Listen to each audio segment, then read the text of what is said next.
सभी दर्शकों का प्रतिज्ञा 21 चैनल में हार्दिक स्वागत है। आज की क्लास का विषय है गणित। गणित के कुछ प्रश्नों का अभ्यास करेंगे जो परीक्षा की दृष्टि से काफ़ी महत्वपूर्ण है। आइए देखते हैं। गणित, पहला प्रश्न लिया है, यदि a बराबर ब्रैकेट में 2 का स्क्वायर गुणा 3 का क्यूब गुणा 5 की घात 4 और b बराबर दिया है 2 की घात 3, 3 की घात 2 और ये गुणा 5, तब HCF a, b क्या होगा, ये है प्रश्न।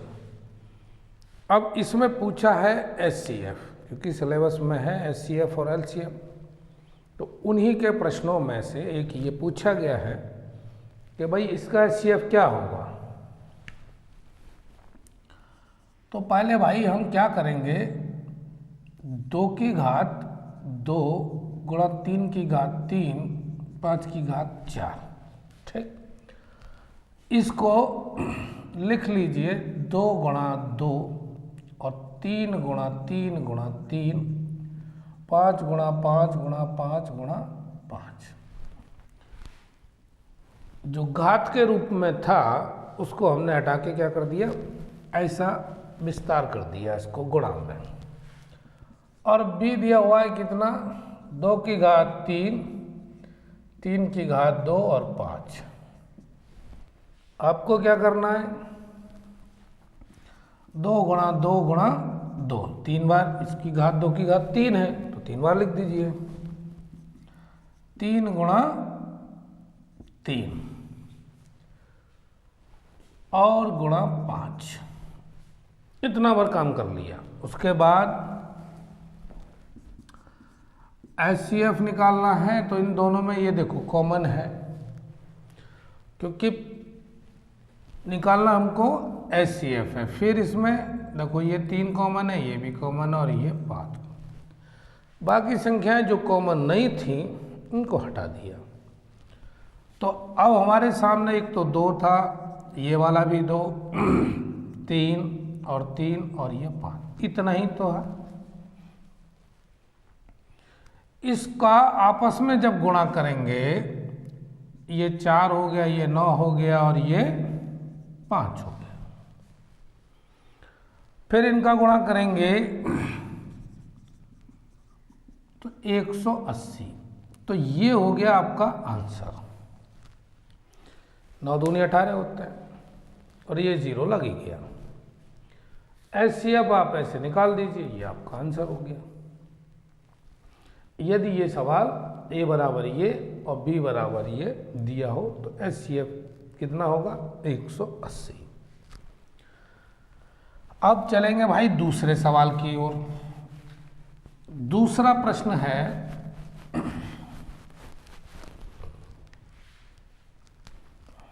द्विघात समीकरण,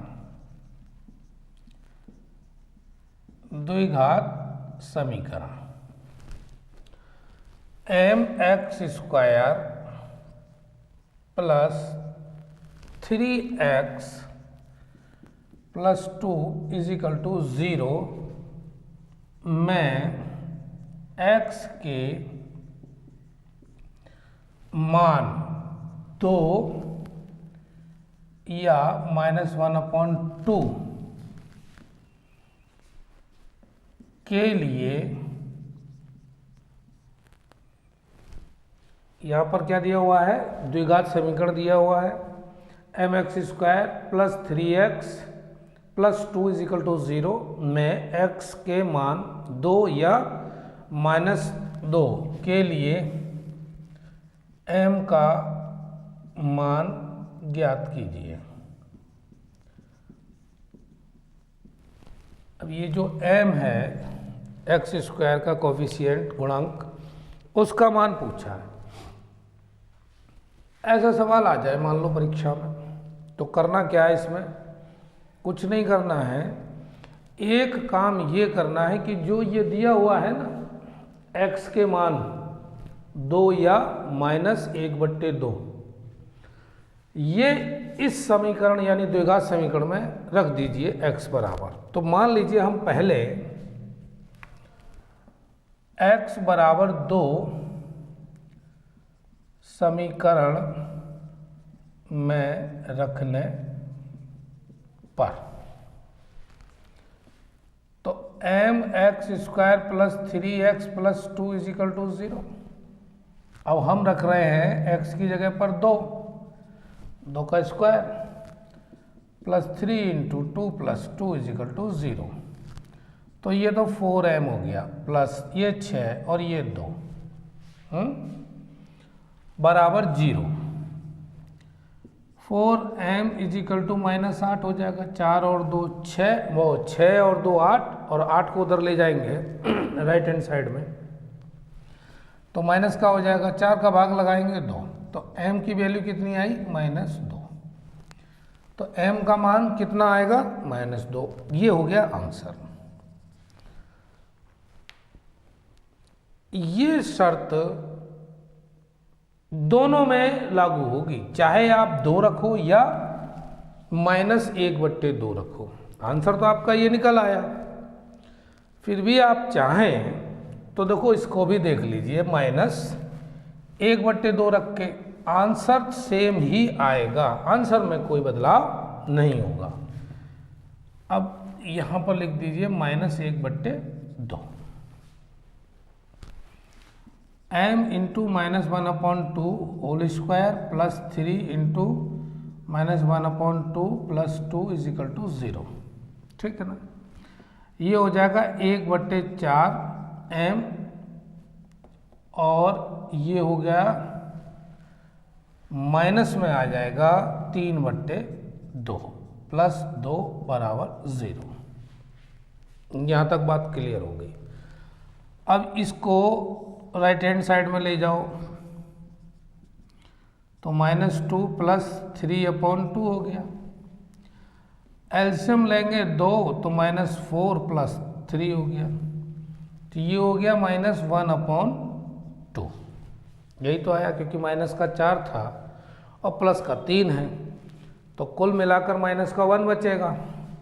तो 1/4 m बराबर -1/2, और m बराबर हो गया -4/2, 2 से ये काटे -2, तो m की वैल्यू -2। अब दोनों तरीके से हमने देखा, एक बार x का मान लगाया 2 और एक बार लगाया -1/2, दोनों से उत्तर तो वही आया। तो आप किसी से भी निकाल के देख लें तो m का मान निकल आएगा। चलिए भाई अगला प्रश्न देखें। अब परीक्षा नज़दीक है तो अभ्यास गणित का करिए, अधिकतम प्रश्नों को हल करिए, तो आपके वो अभ्यास में बने रहेंगे, प्रैक्टिस में बने रहेंगे। अगला प्रश्न है, यदि 1/x² + 5 = 1/9 ये दिया है हो, तो x का मान ज्ञात करो। ठीक। अब इस प्रश्न में भी ज़्यादा दिमाग नहीं लगाना है, लेकिन इतना लगाना है जितने की ज़रूरत है।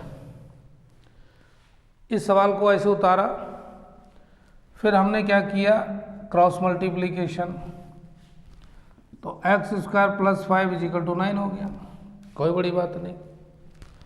ये 5 प्लस का है, इसको उठा के इधर ले जाएंगे तो ये माइनस का हो गया। ये 5 है और यहाँ जब माइनस करेंगे तो 4 हो जाएगा, x² = 4 आया। और चाहिए तो हमको x, तो ये 4 ये रूट हो गया, इस पर स्क्वायर हटाएंगे रूट चढ़ गया। तो x इजिकल टू क्या हो गया, +-2। यही आंसर है भाई। ऐसे प्रश्न को इस प्रकार से हल करिए। अब ये समझ में आया। अब चलते हैं अगले प्रश्न पर। अगला प्रश्न दिया है, दो संख्याओं का HCF,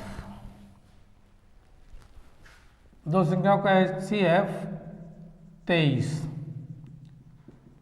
और LCM 1449 है। यदि इनमें से एक संख्या 161 है तो दूसरी संख्या ज्ञात करो। तो दूसरी संख्या ज्ञात करो। अब इस तरह का प्रश्न आए जिसमें HCF भी दिया है, LCM भी दिया है, एक संख्या भी दी है, तो एक तरीका है कि भाई इसमें एक सूत्र लगेगा। अब वो कौन सा सूत्र लगेगा? पहली संख्या गुणा दूसरी संख्या बराबर HCF गुणा LCM, ये लगा दीजिए आप। अब यहां पर तुमको पहले से दिया है HCF 23 और LCM दिया है 1449। एक संख्या दी है 161। ठीक, अब दूसरी संख्या आपको निकालनी है। तो जब दूसरी संख्या निकालनी है तो 23 गुणा 1449/161 आसान हो गया, क्योंकि इन दोनों का गुणा करेंगे HCF और LCM का, और जो एक संख्या दी है उसका भाग लगा देंगे तो दूसरी संख्या निकल आएगी। अब 23 का इसमें भाग लगाओ तो 23 7 7 21, 7 बार चला गया ये। 7 21, 7 दूनी 14, 2 16। अब आपके पास बचेगा 1449/7। अब इसमें भाग लगा दीजिए। 7 दूनी 14, 4 में तो जाएगा नहीं, छोटी संख्या है तो न जाने का 0 और 7 7 49। आंसर आ गया 207 यानी 207। ये हो गया आंसर।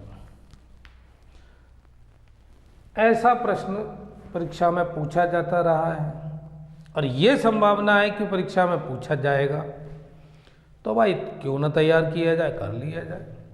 बस एक सूत्र देखो और सूत्र में जो दिया है वो लगाओ और निकल आएगा।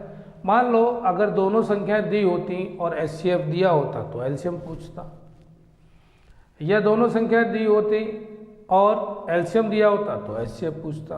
सूत्र यही है। चलिए भाई अगले प्रश्न पर चलते हैं हम, वो भी देखें। अगला प्रश्न है, दो संख्याओं का अंतर। दो संख्याओं का अंतर 26 है। दो संख्याओं का अंतर 26 है और एक संख्या दूसरी संख्या की 3 गुनी है। कितने गुनी है? 3 गुनी है। तो संख्याएं ज्ञात करो। तो संख्याएं ज्ञात करो, ये है सवाल। दो संख्याएं, उन संख्याओं का अंतर 26 है। एक दूसरे की 3 गुनी है, संख्या ज्ञात करवा रहा है, तो वही मानना पड़ेगा ना। मान लेते हैं, माना संख्याएं x तथा y हैं, ये मान लिया। अंतर निकालेंगे, x minus y is equal to 26, ये समीकरण 1 बन गया। x बराबर y, ये 3 गुनी है तो इसमें क्या कर दे 3 का गुणा, तो x minus 3y is equal to 0, ये समीकरण 2 बन गया। अब दोनों जो समीकरण बन गए इनको आसान है, सरल कर लीजिए। क्या से सरल होगा, समीकरण 1 से समीकरण 2 घटा दीजिए, समीकरण 1 माइनस समीकरण 2, तो जैसे ही घटाएंगे तो ये निशान बदल जाएंगे, ये तो कट ही गया। तो 2y बराबर कितना हुआ 26, ये आया 13, y का मान आया 13। अब y बराबर 13 समीकरण 1 में रख दो, y बराबर 13 समीकरण 1 में रखने पर, तो x माइनस 13 बराबर 26 हो ही गया। x बराबर कितना होगा 26 प्लस 13, दोनों जोड़ेंगे 39 हो गया। x बराबर हो गया 39। तो देखो x बराबर आया 39 और y बराबर आया तुम्हारे पास 13। अब प्रश्न क्या कह रहा था, दोनों में अंतर, अगर इन दोनों में से घटाते हैं, 9 में से 3 घटाएंगे तो 6 और 3 में से गया 2, 26 अंतर आ रहा है। एक संख्या दूसरी की 3 गुनी है, एक 13 तीसरी 39, 39, तो 13 तिया 39, 3 गुनी तो हो ही गई। तो इस तरह से ये प्रश्न आपका सही है, इसका उत्तर इस तरीके से इसको हल कर दीजिए। अब चलिए भाई अगले प्रश्न की ओर। अभ्यास ही परफेक्ट बनाता है। आप भले ही मेथड जानते हो, सारा कुछ पढ़ लिया हो, लेकिन जब तक परीक्षा नहीं हो जाती तब तक अभ्यास करते रहना चाहिए। अगला प्रश्न है, बिंदुओं 0,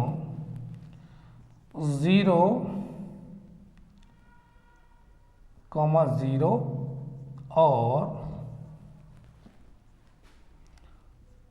36, 15 के बीच की दूरी ज्ञात करो। के बीच की दूरी ज्ञात करो, यह है सवाल। अब बीच की दूरी का सूत्र भी है, सूत्र याद है, लगा दीजिए। बीच की दूरी दो बिंदुओं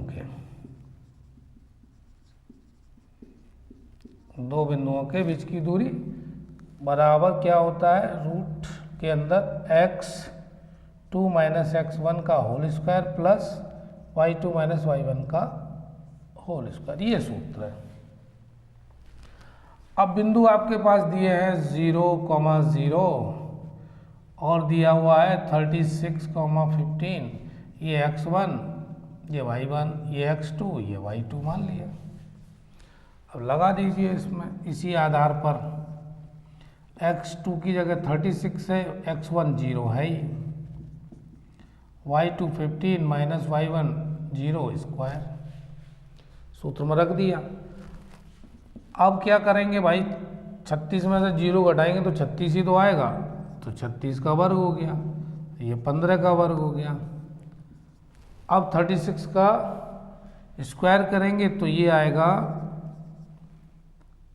1296 और ये 225, दोनों को जोड़ लीजिए, ये आएगा आपका 1521। अब इसका रूट लेना है, रूट लेने का तरीका भाई ये है, इधर से जोड़ा बना लेते हैं, 3 तिया 9 और ये बचेंगे 6, 15 में से 9 घटाएंगे तो 6 बचेंगे, ये भी 6 हो गया, 21 पूरा जोड़ा उतार लिया।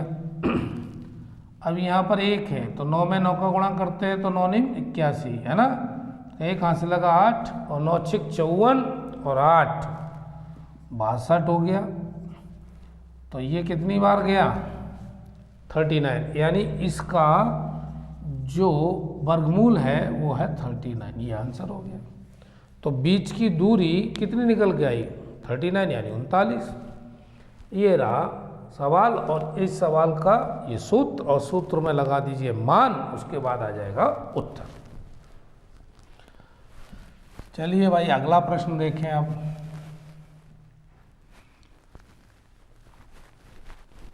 अब नेक्स्ट जो क्वेश्चन है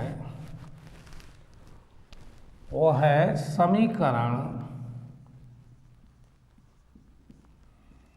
x² minus 4x minus 60 is equal to 0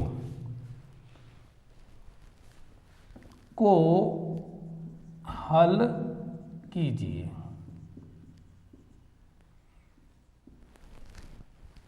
इसको हल कीजिए।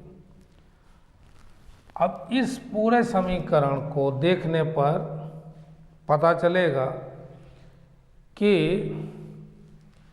इसमें करना क्या है, 3 पद दिए 1 2 3, 60 के ऐसे गुणनखंड करो कि 4 आ जाए, वो भी माइनस में, तो 10 का 6 में गुणा करते हैं तो 60 आता है, ठीक, और 10 में से 6 घटाते हैं तो 4 आता है। अब यहाँ करना सिर्फ ये है कि 10 जो x है और ये 6x माइनस 60 बराबर 0, ये माइनस का रखना है बड़ा वाला। क्यों रखना है? क्योंकि अगर हमने ये प्लस का कर दिया तो ये दोनों जुड़ के 16 हो जाएंगे ना, और अगर हमने ये प्लस और ये माइनस कर दिया तो 4 प्लस का आ जाएगा, लेकिन हमको क्या लाना है 4 माइनस का। इसलिए जो 10 है इसको हमने क्या करा माइनस का, बस यही दिमाग लगाना होता है। अब दोनों में कॉमन देख लो क्या क्या है। इसमें से x कॉमन है, x माइनस 10, इसमें से 6 कॉमन है तो x माइनस 10 बराबर 0, x माइनस 10 और x माइनस 6, ठीक है। ये कायदे से आपका आंसर हो गया। अगर पूछे जी मान, तो देखो x बराबर 10 आ रहा है और x बराबर 6 आ रहा है, ये दो मान भी आ रहे हैं, इसको हल कर दिया आपने। अब चलें भाई अगले प्रश्न पर।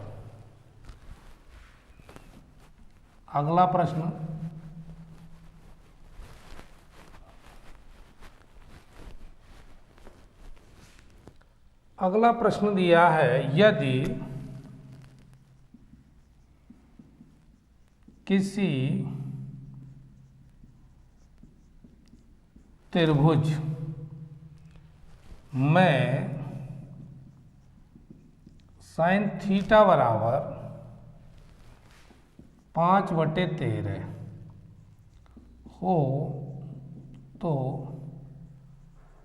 कोसेक थीटा का मान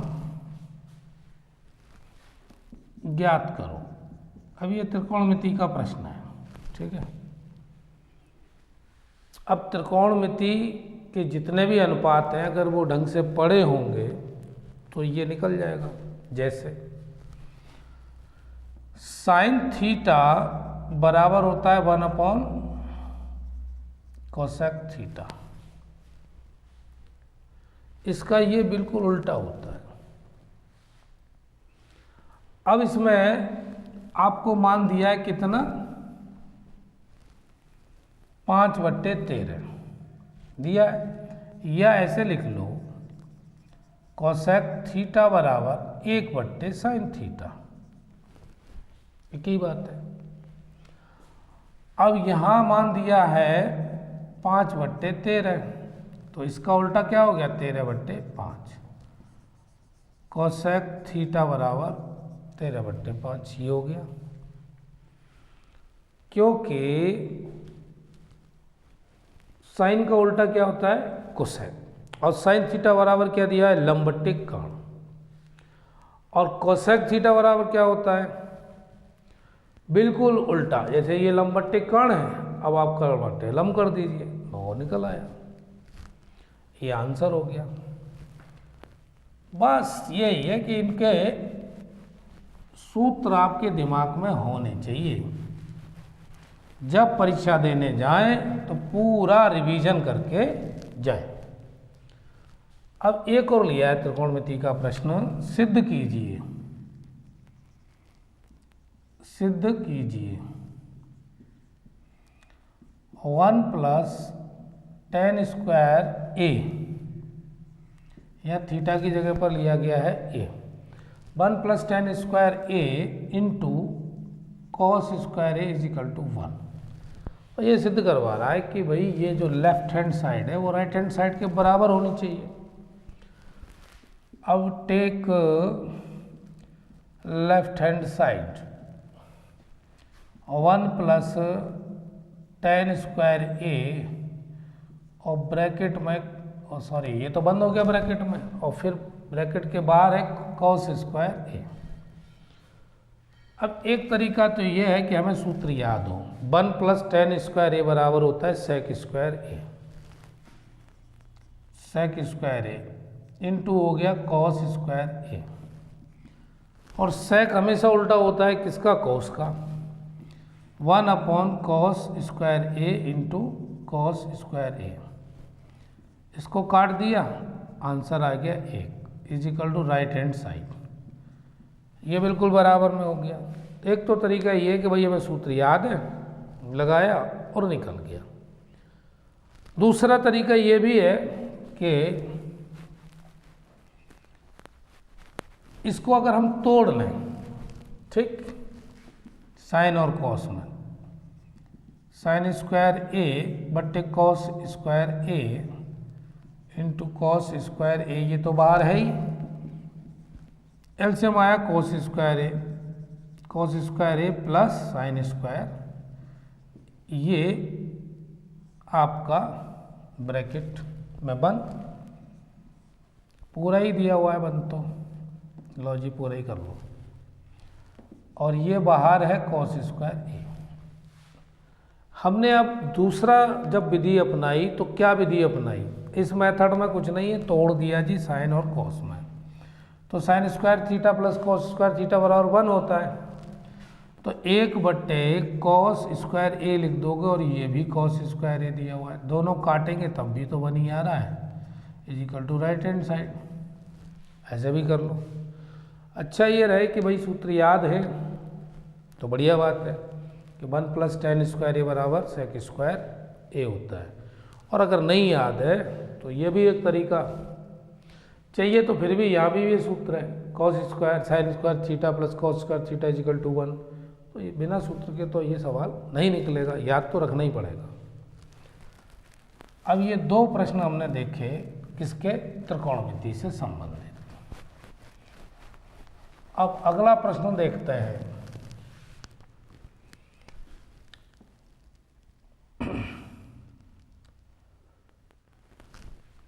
समीकरण से संबंधित प्रश्न है, परीक्षण कीजिए, परीक्षण कीजिए, परीक्षण कीजिए कि क्या x बराबर -2/√3 समीकरण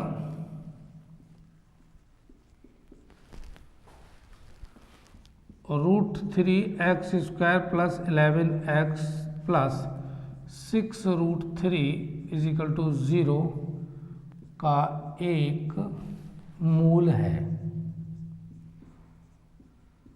ये सवाल है। अब कह रहा है परीक्षण कीजिए। अब परीक्षण करना है तो करना सिर्फ ये है कि आप x की जगह पर ये मान रख दें इस समीकरण में, तो बराबर 0 आना चाहिए। अगर 0 आ गया तो मूल है और नहीं आया तो मूल नहीं है। यानी 0 का मतलब जो राइट हैंड साइड में वैल्यू दी है, और राइट हैंड साइड में क्या दी है 0। तो चलो रख के देखते हैं। x बराबर -2/√3 समीकरण में रखने पर, अब आप जरा रखें तो देखिएगा माइनस में है, सावधानी की ज़रूरत है। 11 इंटू -2/√3 प्लस 6√3 = 0, ये रख दिया। अब कैलकुलेट करेंगे तो 4 गुणा √3/3 हो जाएगा, क्योंकि 2 का वर्ग करेंगे तो 4 और 3 इस पर रूट चढ़ा हुआ है तो 3 ही रहेगा, माइनस का प्लस हो जाएगा। यहाँ पर माइनस हो गया 22/√3 और ये 6√3 = 0। अगले स्टेप में क्या करना है, एलसीएम ले लो 3√3। अब यहाँ से 3 कट गया, जब डिवाइड करेंगे तो बचेगा कितना √3। अब √3 का गुणा इसके ऊपर करेंगे अंश में तो 4 गुणा 3 ही हो जाएगा, क्योंकि 3 ये √3 का √3 में करेंगे तो 3 आएगा। अब √3 से ये कट गया तो ये 66 हो गया, 3 बचेगा ना, 22 × 3 = 66। अब इसके नीचे तो कुछ भी नहीं है तो 1 मान लीजिए, तो पूरी ये जो संख्या है इसमें गुणा होगा 6√3 गुणा 3 इंटू √3 = 0, ये हो गया। इस संख्या को जब राइट हैंड साइड में ले जाएंगे तो 0 होना है, तो 12 - 66 प्लस 6 × 3 = 18 और ये √3 का √3 में करेंगे तो 3 ही आएगा, और ये संख्या राइट हैंड साइड में पहुंच गई तो 0। अब 12 - 66 प्लस 18 × 3 = 54 = 0। 54 12 जोड़े 66 हो गया ये भी, ठीक है। 66 - 66 = 0, तो दोनों साइड में क्या आ रहा है 0 ही आ रहा है। तो क्या हो गया, ये आंसर 0 आया। तो यह x बराबर -2/√3 मूल है इस समीकरण का। आप लिख दीजिए, ये हो गया परीक्षण। करना कुछ नहीं था, केवल x का मान लगाना था इस समीकरण में, और जो लेफ्ट हैंड साइड में जब हम मान लगा रहे हैं वो राइट हैंड साइड के बराबर आ जाए, समझ लीजिए वो मूल है। ये हुआ भाई इस प्रश्न का सही तरीके से उत्तर। तो ऐसे हल करेंगे भाई। अब एक प्रश्न और दिया हुआ है जो बिंदुओं के बीच की दूरी पर आधारित है, लेकिन उसका जो मेथड है वो और समझिए। एक त्रिभुज के शीर्ष क्रमशः -5,6 3,0 तथा 9,8 है। सिद्ध कीजिए कि यह एक समद्विबाहु समकोण त्रिभुज है। समद्विबाहु का मतलब है दो भुजाएं बराबर, और समकोण कह रहा है तो इसका मतलब ये है कि 90 डिग्री। अब यहाँ 90 डिग्री कहाँ दिया हुआ है, यहाँ समझना ये है कि कर्ण का वर्ग बराबर लंब का वर्ग प्लस आधार के वर्ग के बराबर योग के हो जाए तो समझ लो वो समकोण है। तो यही तरीका है। अब मान लीजिए हमने 3 ये समकोण बनाया, और तीनों जो बिंदु हैं उनको रख लेते हैं, ए बी सी। ए की जगह पर रख दो 5 - 5,6, बी की जगह पर रख दो 3,0 और सी की जगह पर रख दो 9,8। अब निकालेंगे ए और सी के बीच की दूरी बराबर। तो आपने सूत्र देखा ही है, ये वाला सूत्र x2 - x1 का होल स्क्वायर, y2 - y1 का होल स्क्वायर। AC की बात कर रहे हैं x1 y1 x2 y2, इसको मान लेते हैं यहीं पर। अब वैल्यू कितनी है, x2 की 9 माइनस x1 कितना है 5, यहाँ हो गया प्लस, क्योंकि माइनस पहले से ही है। y2 कितना है 8 माइनस y1 कितना है 6, इसका स्क्वायर। ये 14 हो गया इसका वर्ग, ये कितना हो जाएगा 2 का वर्ग। तो क्या आया, 14 का जब 14 में गुणा करते हैं तो 196 प्लस 4, इसका मतलब ये आ गया √200। कितना आ गया, √200। तो इसके बीच की दूरी तो आपने निकाल ली √200, ठीक। अब निकालो ए बी के बीच की दूरी। अब ये कैसे निकले, बिल्कुल निकलेगी, सूत्र यही होना चाहिए, x2 - x1 का whole square plus y2 - y1 का होल स्क्वायर। अब यहाँ इसको हटाइए, ये x2 और ये y2 मान लीजिए।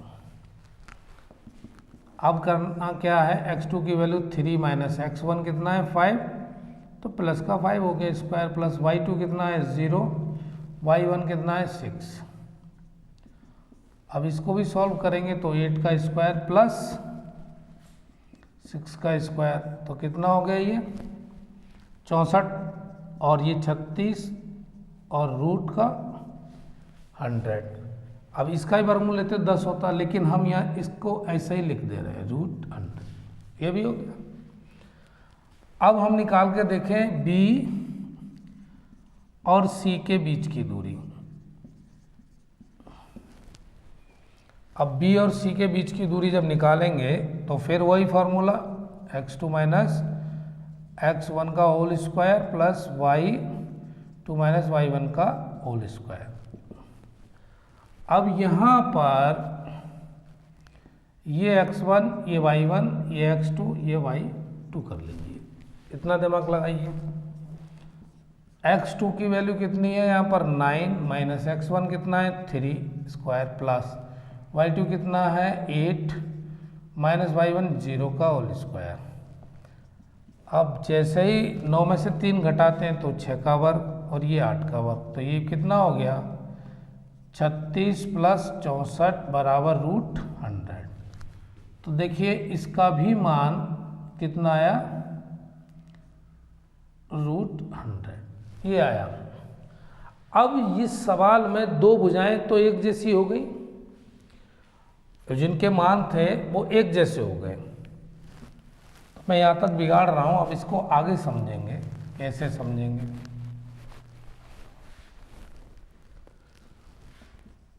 AC आया √200, AB आया √100 और BC आया √100।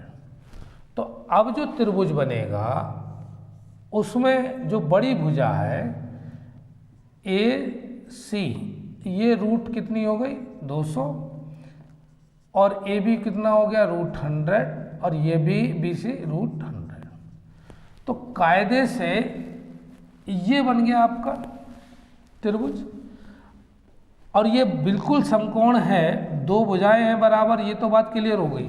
अब समकोण है तो इसकी शर्त कैसा है तय करेंगे, कर्ण का वर्ग बराबर लंब का वर्ग प्लस आधार का वर्ग। अब कर्ण था 200, इसका वर्ग कर लो, लंब कितना हो गया √100 का वर्ग और फिर ये भी √100 100 का वर्ग। अब इसका हम आएंगे तो 200 और ये 100 और ये भी 100, ये 200 हो गया।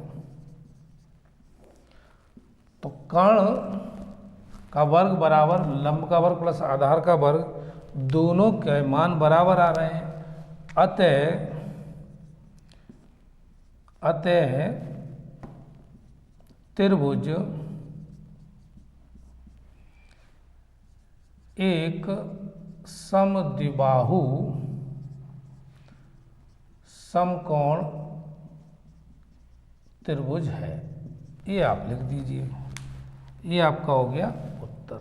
अब पूरी तरह से समझ गए कि तीनों साइड निकालनी, साइड निकालने के बाद ये भी बता दिया कि ये समकोण है, तो समकोण है तो उसकी ये शर्त पाइथागोरस प्रमेय के आधार पर, ठीक है ना। तो आज जितने प्रश्न किए उसी तरह के प्रश्नों का आप भी अभ्यास करिए, ठीक है ना। और मैं प्रतिदिन कुछ ना कुछ सब्जेक्ट लेते हुए, है ना, कोई ना कोई सब्जेक्ट होता ही है, कभी इंग्लिश होता है, कभी साइंस होता है ना, कभी हिंदी, कभी सोशल साइंस, मिलते रहते हैं इन सब्जेक्ट्स को आपके बीच में लाकर, ठीक है। तो आज तैयार करिए, आज की क्लास यहीं छोड़ते हैं, मिलते रहिए, जुड़े रहिए, ठीक है ना। क्योंकि अगर अभ्यास करेंगे तो परीक्षा में अच्छे नंबर प्राप्त होंगे, और अभ्यास नहीं करेंगे तो फिर तो वही हालत होनी है, ठीक है। आज की क्लास यहीं छोड़ते हैं, मिलते हैं फिर किसी नए टॉपिक और नए सब्जेक्ट के साथ। तब तक यूं ही जुड़े रहिए। वीडियो देखने के लिए दिल से धन्यवाद।